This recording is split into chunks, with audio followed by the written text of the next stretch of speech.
Баршаңызға қайырлы кеш достар, қалайсыздар? Бүгін бір күшті тақырыпта әңгіме қозғағым келіп отыр. Тақырып дәстүрлі және сетевой бизнес, желілік бизнес. Мен қазіргі таңда сетевой бизнесті таңдадым. Оның себебін де қазір айтам. Не себепті мен дәстүрлі бизнесті таңдаған жоқпын? Не себепті мен именно сетевой бизнесті таңдадым? Екеуісінің айырмашылығын айтып өтемін. Олай болса кеттік. Мен негізі мамандығым мұғалім. Жақсы элитный мектепте жұмыс жасаған болатынмын. Стабильный айлығым бар, премиям бар. Азында кетем, кешке келем, тап-таза жұмыс, гарантированный айлық, жақсы прям. Бірақ ол жерде менің бастығым болатын. Менің уақытым бастыққа тәуелді болатын.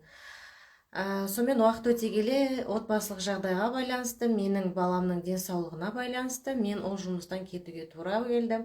Сонымен үйде отырған, бала күтіміндегі ана болып, үйде сондай болып қалды жағдай. Мен бала шағамды, отбасымды асырауым керек, маған табыс көзі керек, ал маған кредит берілмейді банктегілер. Сондықтан не себепті өткен менде пенсионка жоқ, енді үйтіп-бүйтіп ол кредит шығаруға болады. Бірақ мен сетевой бизнесті таңдадым. Енді не себепті мен дәстүрлі бизнес таңдаған жоқпын? Енді осыны айтып кетем. Дәстүрлі бизнесте мен не істеймін? Бұл жерде енді үлкен ақша бар жерде риск та бар. Мен банкке барамын, кредит аламын, үлкен суммада процентмен бірге аламын, сөйтемді мен товар аламын. Өзімнің қолымнан келетін, өзім айналысатын товар аламын. Мен қазір жасым 40-та, мен саудамен айналысам. Мен банктен ақша кредит алғаннан кейін мен товар аламын, яғни алу-сатумен айналысамын. Енді ол алу-сатумен айналысу үшін ол товарды мен бір жерге қою керекпін ғой. Мен ол үшін маған помещение керек, здание керек болады. Мен сұрастып жүріп помещение тауып аламын, оны арендаға аламын, сөйтіп ай сайын арендасын төлеп отыратын, ақшаны да жұмсау керек болады. Сонда мен екі расход, біреусі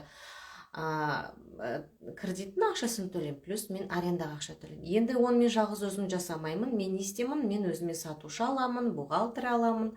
Былайша айтқанда, дәстүрлі бизнеспен айналысқан кейін ол жерде жалғыз өзім болмайды. Доставканы өзім жасаймын, тауарды алып келуді өзім жасаймын, алып келем. Барлығы менің жауапкершілігімде болады. Жұмыс жақсы жүреді, одан кейін мен не істеймін? Одан кейін енді 24 сағат мен жұмыс жасай алмаймын, өзі уақыты шектеулі. Мен жұмыс жақсы жүргендіктен мен филиал ашам. Филиал ашқан ол жерге менеджер аламын, бухгалтер алам, сатушы алам, жұмысшылар алам. Егер де менің алған менеджерлерім, жұмысшыларым жақсы жұмыс жасап кетсе, ол жақсы. Табыс көзі бар деген сөз, ары қарай өседі, өркендейді. Ал егер де ондай адам болмасашы, менің бизнесім құрдымға кетеді. Былайша айтқанда, мен сонша уақыт вложение жасап, сонша ақша вложение жасағанда, менің жалдамалы адамдарым ол бизнесімді жоққа шығарып жіберуі мүмкін. Немесе менің партнерым ол бизнесті менен тартып алуға тырысады. Егер де бизнесім өркендеп жатса, ол жерде мен машина аламын, үй аламын, бірақ уақыт өте келе мен де қартаямын. Ол бизнесті мен мұра етінде балаларыма қалдыра аламын ба?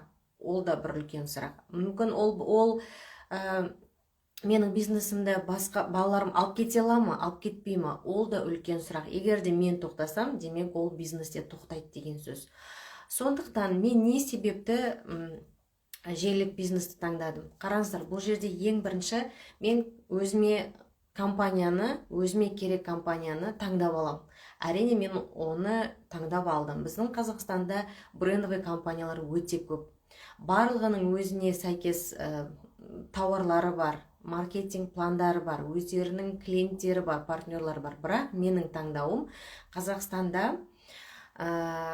Қазақстандағы менің таңдауым бұл Сайберин Wellness корпорациясы. Компания емес, бұл үлкен корпорация кәдімгідей.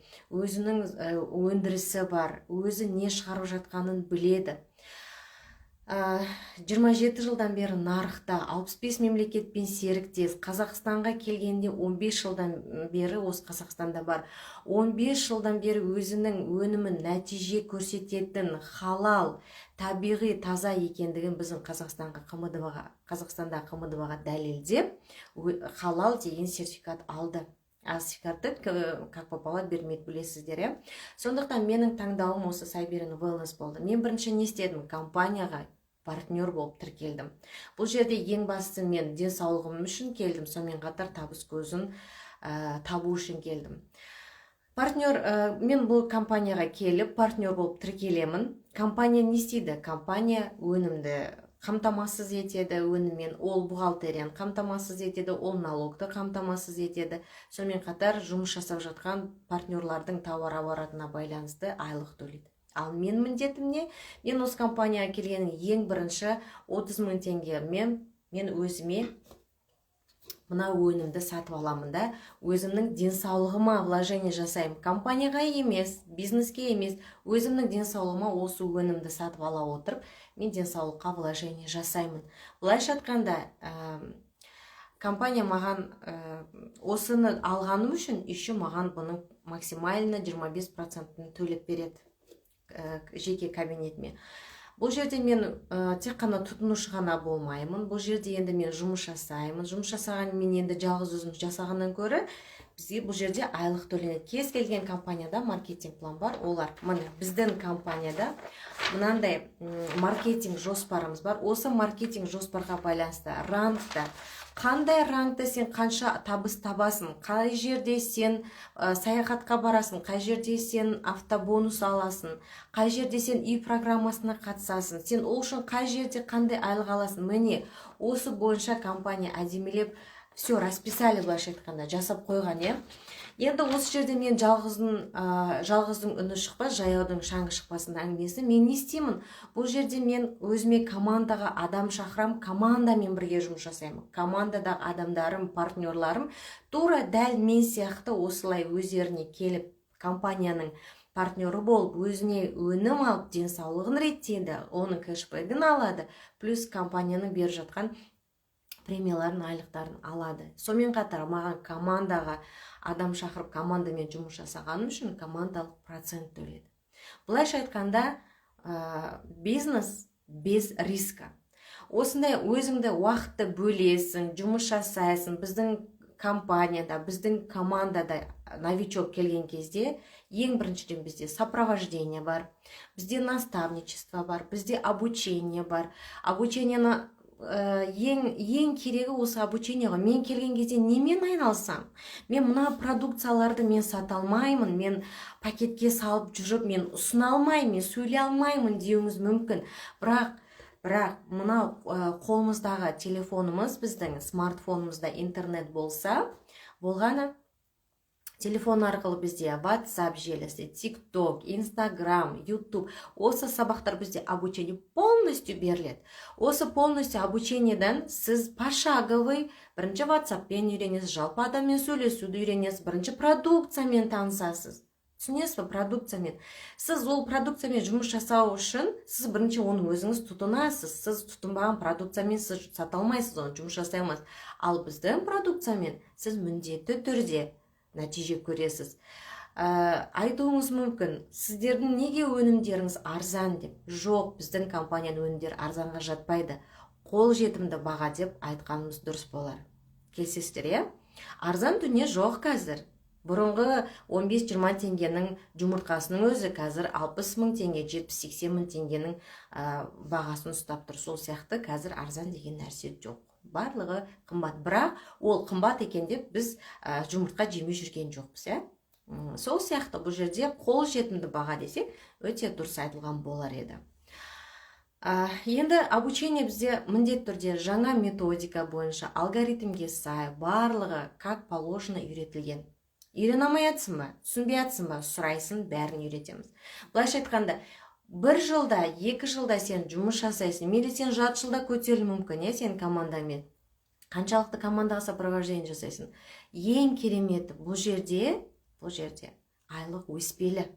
Менің ана жұмысымда, мектептік жұмысымда 10 ай бойы мен бір ақ айлық алып отырсам 300 мың теңге, бұл жерде 10 ай бойы мен 300 мың теңге алмаймын. Менің айлығым өспелі болады. Ал мен ол жерде мектепке мен қазір өзімнің 10 жыл уақытымды беретін болып, ары кетсе айлығым 500 мың теңгеден болатын болса, ал мына біздің компанияның бизнесте бұл жерде 10 жыл қызмет етпей-ақ 3 жыл өзіңді жақсылап осы жұмысқа салсаң, сен миллиондаған ақшаға табысқа ие боласың. Өтірік деу мүмкін, бірақ мынау цифрлар алдамайды. Яғни осы маркетингке сай біздің команданың қыздары осындай табыс алып отыр. Сонымен қатар мен де алып отырмын. Сондықтан мен осы компанияның өнімдерінде, осы компанияны таңдағанымда осы өте қолжетімді. Сонымен қатар тағы да бір плюсын айта кетейін. Бұл жерде бұл компания, жалпы сетевой компанияда сіздің жас ерекшелігіңізді таңдамайды.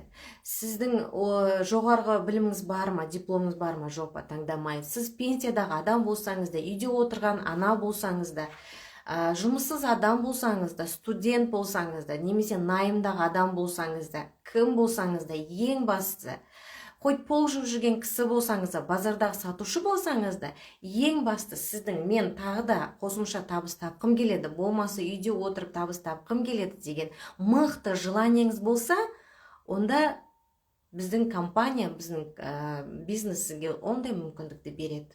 Сондықтан осы айдың бітуіне бізде 10 күндей шама уақыт қалды. Мен өзімнің командама 5 қызды аламын. 5 қызды мен полностью обучать етемін, сопровождение жасаймын. Егер де менің командама келгіңіз келсе, пожалуйста, осы видеоның соңына мен өзімнің байланыс номерімді қалдырып кетемін. Міне жалпы құрметтілерім менің.